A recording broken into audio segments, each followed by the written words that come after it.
नमस्कार, मैं हूं आमिल बेग। आप देख रहे हैं सिटी बुलेटिन न्यूज़। पेश हैं आज के प्रमुख समाचार। अयोध्या के मोहल्ला चलवानपुरा का एक वीडियो वायरल हुआ तो अधिकारियों ने उसे संज्ञान लिया। जी हां, बरसात हुई थी तो जलवानपुरा के दर्जनों मकान में पानी घुस गया था और लोगों को डेढ़ फीट पानी के अंदर अपने घरों के सामान को बचाना मुश्किल हो गया था। वीडियो बना करके लोगों ने वायरल किया तो अधिकारियों ने संज्ञान लिया। आज मंडलायुक्त गौरव दयाल के साथ जिलाधिकारी और जिले के वरिष्ठ अधिकारी जलवानपुरा पहुंची। नगर निगम के द्वारा बड़ी बड़ी पाइपों से जल निकासी यहां पर करने की तैयारी शुरू की गई। बता दें कि मंगलवार की रात में हुई भारी बारिश ने जलवानपुरा के लोगों की मुसीबतें बढ़ा दी थी। यहां पर कई घरों में पानी घुस गया था। बारिश के पानी के घुस जाने से लोगों को काफी क्षति हुई थी। जलवानपुरा के लोगों ने सोशल मीडिया पर वीडियो बना करके वायरल कर दिया। जलवानपुरा में बता दें कि कई वर्षों से जल भराव की ये समस्या है। आज तक नगर निगम इस समस्या का अस्थायी निदान नहीं कर पाया है, लेकिन वीडियो वायरल होने के बाद जलवानपुरा मोहल्ला जो राम मंदिर से कुछ ही दूरी पर है, डूबने की कगार पर आ गया और हालत ये हुई कि यहाँ के निवासियों ने अपने घरों में घुसे पानी का वीडियो बनाया और उसे वायरल कर दिया। कुल मिलाकर के अब यहां पर पाइपलाइन के सहारे पानी निकालने की तैयारी चल रही है। मंडलायुक्त गौरव दयाल ने इस संबंध में दिशा निर्देश दिए हैं और कहा है कि आने वाले 2-3 दिन के अंदर में यहां के लोगों की समस्या दूर हो जाएगी। यहाँ पे कई वर्षों से ये इसकी टोपोग्राफी ऐसी है कि यहाँ पानी भरता है और उसके निजात हेतु एडीए द्वारा यहाँ पर इसके पानी के इवैक्यूएशन के लिए एक प्रोजेक्ट को इम्प्लीमेंट किया जा रहा है। लगभग 3 किलोमीटर लंबाई में 2 पैरेलल पाइपलाइंस डाल के और यहाँ पे पंपिंग सेट्स लगा के एक स्थायी समाधान लगाया जाएगा ताकि यहाँ का पानी लगातार निकलता रहे। तो ये लगभग काम पूरा हो गया। अगले 2-3 दिन में ये पाइप्स पूरे पड़ जाएंगे। हम लोग अभी देख के आ रहे हैं। उसके बाद यहाँ पे जो पानी आपको भरा हुआ दिख रहा है उसका समाधान हो जाएगा और फिर ये जो जल भराव की समस्या लोगों के घरों में पानी भर जा रहा है वो प्रॉब्लम सॉल्व हो जाएगी, हमेशा के लिए सॉल्व हो जाएगी। देखिए ये इस बार पहली वर्ष ऐसा नहीं हुआ है। जब भी यहाँ पे अतिवृष्टि होती है समस्या इस जगह आती है। इसी वजह से ही हम इसको सॉल्व करने का प्रयास कर रहे हैं। तो अब ये 2-3 दिन बस और लोगों को धैर्य रखना, उसके बाद ये प्रॉब्लम सॉल्व हो जाएगी। और प्राथमिक तौर पर सर जो अभी आपने निरीक्षण किया, आपको लगता है कि कार्य पूरी तरीके से रास्ते में ठीक हुआ है? पाइपलाइन का काम तो ठीक हुआ है। कुछ जो उसके ऊपर सीसी रोड बनी है उसमें कुछ फिनिशिंग इशूज है, उसको मैंने सही करने के लिए कहा है। कोई कार्रवाई का भी आपने? कार्रवाई की आवश्यकता नहीं है। अभी काम स्पीड से किया गया है, बहुत ही त्वरित गति से हुआ है और इसको हम लोग समय से पूर्ण कर ले जाएंगे और उम्मीद करते हैं कि समस्या का समाधान। ये पूरा जो इलाका है रेलवे स्टेशन और आपके रामपथ के पहले का जो इलाका है जलवानपुरा इलाका का।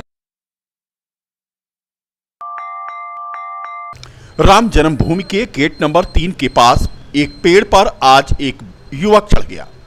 घंटों हाई वोल्टेज ड्रामा चला। पेड़ पर चढ़े युवक को उतारने के लिए पुलिस को कड़ी मशक्कत करनी पड़ी। बता दें कि राम जन्मभूमि परिसर से सटा हुआ ये पेड़ है जो कि जन्मभूमि के गेट नंबर 3 पर है और यहाँ पर बड़ी संख्या में सुरक्षा बलों की तैनाती है। हालत ये हुई कि पुलिस को पेड़ पर सीढ़ी लगानी पड़ी और पेड़ पर चढ़ गए युवक ने आज पुलिस को घंटों छकाया और उसके बाद इसे उतारा जा सका। ये भी बता दें कि पेड़ पर चढ़ा युवक लगातार पेड़ से कूद जाने की धमकी भी दे रहा था।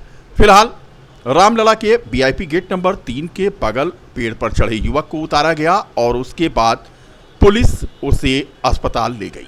राम जन्मभूमि के अंतर्गत राम मंदिर के वीआईपी गेट नंबर 3 का यह पूरा प्रकरण है, जहां पर आज एक पेड़ पर युवक चढ़ गया और यहां पर अफरा तफरी का माहौल था।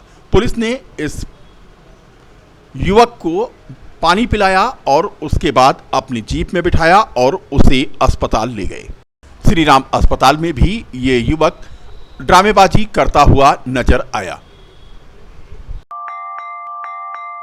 विगत दिनों नरेंद्र देव कृषि प्रौद्योगिकी विश्वविद्यालय के एक एमएससी के छात्र के आत्महत्या के प्रकरण को लेकर अखिल भारतीय विद्यार्थी परिषद के पदाधिकारियों ने आज पत्रकार वार्ता की। उन्होंने विश्वविद्यालय के कुलपति पर आरोप लगाते हुए कहा कि मृतक यशपाल को न्याय दिलाने और आवाज उठाने पर कुलपति द्वारा 8 छात्रों को विद्यालय से निष्कासित और निलंबित कर दिया है। जो कि कुलपति की तानाशाहीपूर्ण रवैये का उदाहरण है। कृषि मंत्री सूर्य प्रताप शाही द्वारा अखिल भारतीय विद्यार्थी परिषद के कार्यकर्ताओं से बात न करने को लेकर कार्यकर्ताओं ने मंत्री के सह पर विश्वविद्यालय के कुलपति पर तानाशाही का आरोप लगाया। अखिल भारतीय विद्यार्थी परिषद के अवध प्रांत के मंत्री पुष्पेंद्र वाजपेयी ने कहा कि यदि 2 दिन में मृतक यशपाल को न्याय नहीं मिला और निलंबित विद्यार्थियों का प्रवेश बहाल नहीं किया गया तो एक बड़ा आंदोलन होगा, जिसकी जिम्मेदारी विश्वविद्यालय प्रशासन की होगी। विगत 13 मई को आचार्य नरेंद्र देव कृषि एवं प्रौद्योगिकी विश्वविद्यालय के अंदर वहां के विद्यार्थी यशपाल यादव की छात्रावास के अंदर संदिग्ध परिस्थितियों में आत्महत्या करने का मामला सामने आता है। विद्यार्थी परिषद दुनिया का सबसे बड़ा विद्यार्थी संगठन है जो छात्र हित की बात करता है।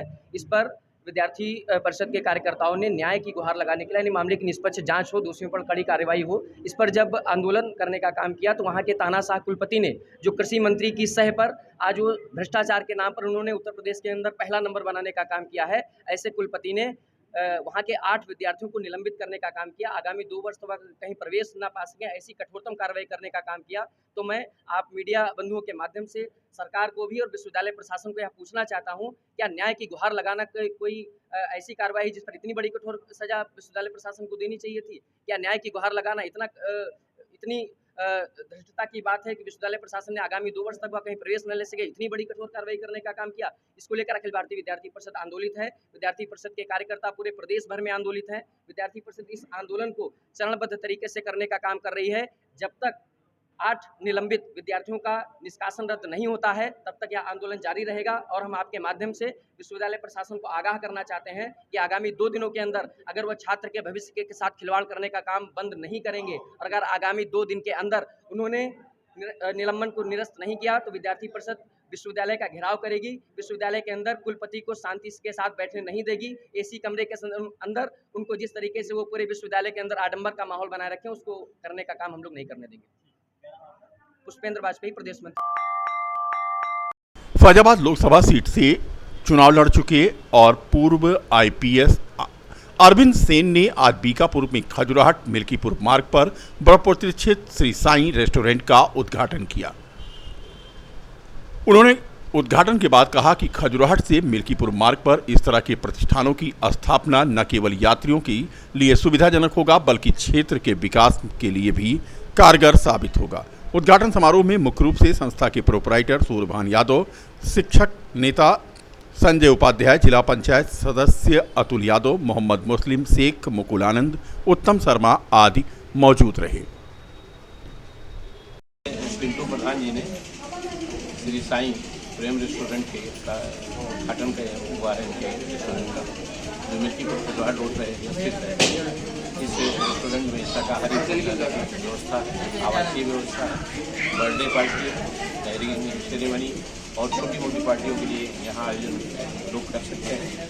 और इन्होंने जो ये इस तरह के बुक दिया है यहाँ के लोग और जो राजनीतिक राहगीर हैं लोग आते जाते हैं मिल्कीपुर और खजुराहट रोड, इनके लिए बढ़िया से आश्रय स्थल है जहाँ ये लोग अपना शुद्ध भोजन का पा सकते हैं, पार्टियाँ ऑर्गेनाइज कर सकते हैं। और इन्होंने जो सार्थक प्रयास किया इसके लिए मैं इनको धन्यवाद देता हूँ, आभार प्रकट करता हूँ और बहुत धन्यवाद देता हूँ कि उन्होंने इस तरह का प्रयास किया है जिससे कि लोगों को, आम लोगों को, स्थानीय लोगों के साथ साथ मैं इस रोड के चलने वालों को आश्रय मिले जहाँ वो लोग शुद्ध खाना का खा करके अपना रास्ता या अपना पूरा करें और जो पार्टियाँ आयोजित हों उनमें सही सलामत और कायदे से लोग उसमें शरीक हों और उनका जो प्रयास है बड़ा सार्थक है। इसके लिए धन्यवाद है। और विश्व हिंदू परिषद और बजरंग दल के कार्यकर्ताओं ने आज एसडीएम को ज्ञापन सौंपा। मामला था रौनाही ड्योढ़ी मार्ग स्थित बबनियावा चौराहे पर चौड़ीकरण और उच्चीकरण के दायरे में आ रहे एक ईदगाह का। इनका कहना था कि ईदगाह को भी हटाने की कार्रवाई की जाए। सड़क मार्ग की भूमि पर अवैध अतिक्रमण हटाने के संबंध में एसडीएम सोहावल को ज्ञापन सौंपा गया। बजरंग दल के कार्यकर्ताओं ने प्रशासन पर लापरवाही का आरोप लगाया। प्रशासन द्वारा इस पर संज्ञान नहीं लिया गया तो बजरंग दल के कार्यकर्ताओं का कहना था कि रौनाही ड्योढ़ी संपर्क मार्ग पर किए गए अतिक्रमणकारियों और प्रशासन का जो बुलडोजर चल रहा है अगर वो ईदगाह पर नहीं चला तो अतिक्रमणकारियों के खिलाफ वो स्वयं मोर्चा खोलेंगे। ही संपर्क मार्ग पीडब्ल्यूडी प्रशासन बना रहा है और वहां पर जो है आज कल से ध्वस्तीकरण का कार्यक्रम चालू है। इस ध्वस्तीकरण के क्रम में हमने जो ड्योढ़ी पर बभनियावा के जस्ट बगल बभनियावा मार्ग के जस्ट बगल बने हुए ईदगाह जो पीडब्ल्यूडी के एरिया में आ रहा है उसको ध्वस्त करने की मांग हमने की है कि कम से कम जितना पीडब्ल्यूडी के दायरे में आ रहा है किसी धर्म विशेष को संरक्षण न दे करके सबको एक समान भाव से देखने के लिए उसका ध्वस्त होना अति आवश्यक है।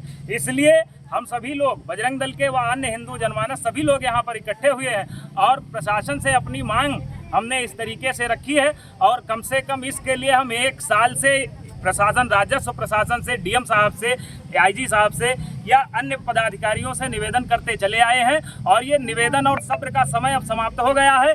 हमने यह सूचना एकदम अपनी प्रगाढ़ता से रख दी है कि यदि 2 से 3 दिन के अंदर इस विषय का निराकरण नहीं हो रहा है तो बजरंग दल विश्व हिंदू परिषद व सोहावल प्रखंड का अन्य हिंदू जन समाज इस बात को कतई सहन नहीं करेगा और 30 तारीख को दोपहर होने से पहले चक्के को जाम कर देगा। इसी को बताने के लिए हम यहाँ पर आपके समक्ष आए हुए हैं। किस जगह चक्के जाम करेंगे? जी, समय हमारे अन्य उच्च अधिकारी और स्थान का निर्धारण करेंगे। अभी हमारे पास 2 दिन का समय है। 2 दिन में आप हमारे अन्य शीर्ष अधिकारी ये बताएंगे कि हमें कहाँ जाम करना है, लेकिन जो समय हमने दे दिया है वो समय बार एसोसिएशन बीकापुर की कार्यकारिणी का चुनाव आज संपन्न हो गया।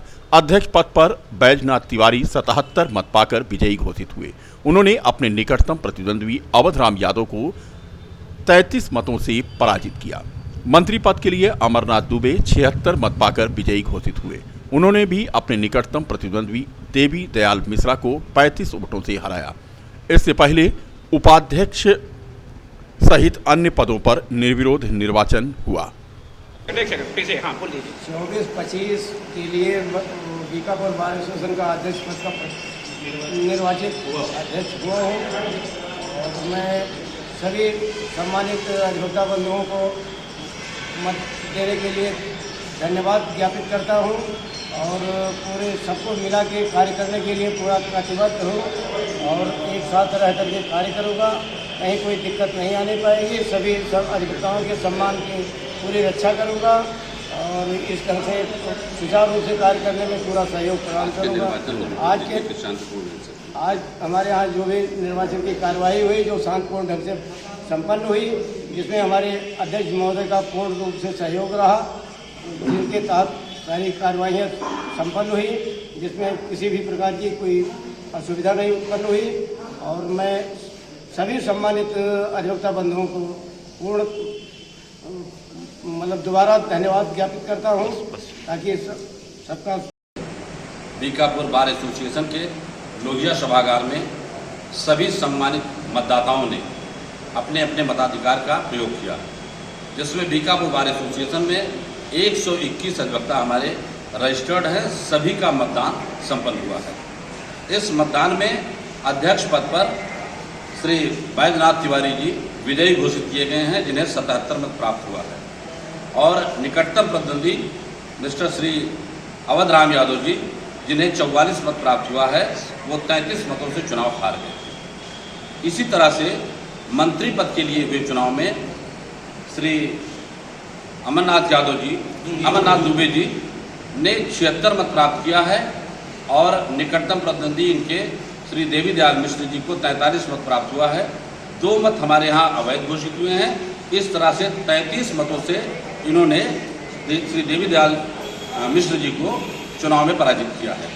इस तरह से बीकापुर की वर्तमान कार्यकारिणी में कुल 18 सदस्य, वरिष्ठ उपाध्यक्ष से लेकर के संयुक्त सचिव, ऑडिटर, सभी सम्मानित पदों पर हमारे सम्मानित वरिष्ठ कार्यकारिणी सदस्य, कनिष्ठ कार्यकारिणी सदस्य, सभी का निर्विरोध निर्वाचन हुआ है। इस तरह से 18